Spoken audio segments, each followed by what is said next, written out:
ஹரஹர சங்கர ஜெய ஜெய சங்கர காஞ்சி சங்கர காமகோடி சங்கர. நம் முன்னோர்கள் எதையும் சும்மா சொல்லிவிடவில்லை. வாசற்படியில் உட்காராதே நிற்காதே என நம் பெரியவர்கள் சொல்லி கேட்டிருக்கின்றோம். இது ஏன் என்று கேட்டால் பலருக்கு விளக்கங்கள் கிடைக்காது.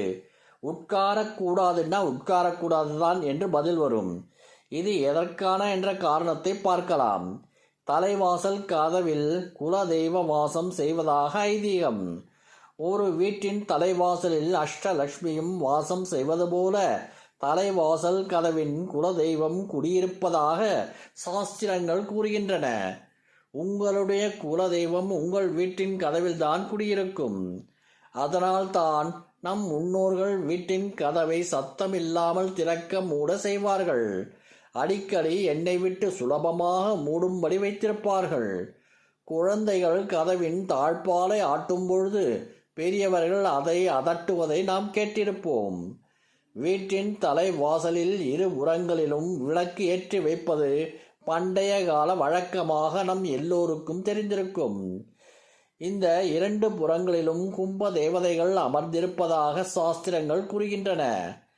அந்த தேவதைகள் குளிர்விக்க அப்பகுதியில் விளக்கேற்றி வைக்கப்பட்டது. அவர்களை வணங்குவதற்காகவே வீட்டின் தலைவாசலை குள்ளமாக வடிவமைத்து வைத்திருப்பார்கள். அந்த வீட்டில் குடியிருப்பவர்கள் வீட்டிற்குள் நுழையும் முன் கும்ப தேவதைகளை வணங்கி செல்வதற்குத்தான் அவ்வாறு உயரம் குறைவாக முந்தைய காலங்களில் கதவுகள் வடிவமைக்கப்பட்டன. அதுபோல எப்படி நம் கோவில்களில் வாசல் படியை மிதிக்காமல் தாண்டி உள்ளே செல்கிறோமோ அதே போல வீடு என்னும் கோவிலில் வாசல் படிகளை தாண்டி உள்ளே செல்ல வேண்டும். நம் வீட்டின் நிலைவாசல் படிகளுக்கு மஞ்சள் குங்குமம் இட்டு வழிபடுவது இந்த தேவதைகளுக்குத்தான்.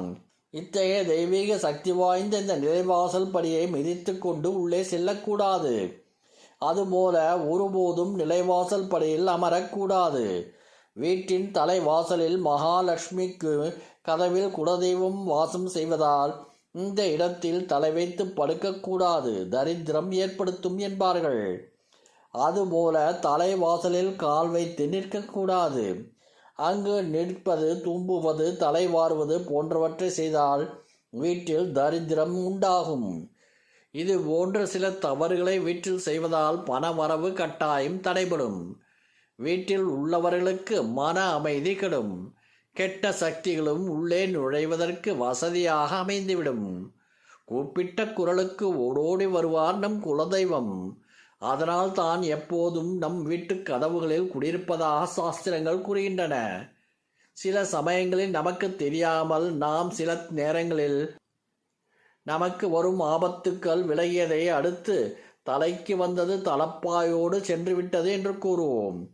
நம்முடைய பல கஷ்டங்களிலிருந்து குலதெய்வம் நம் துணையாக இருந்து பாதுகாப்பதாக ஆன்மீக சாஸ்திரங்கள் கூறுகின்றன.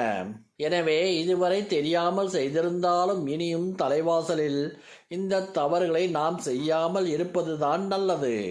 நமது வீட்டின் தலைவாசல் என்ற நிலைவாசல் படியில் மஞ்சள் குங்குமம் இட்டு மாலை நேரங்களில் விளக்கு வைத்து வழிபடுவோம்.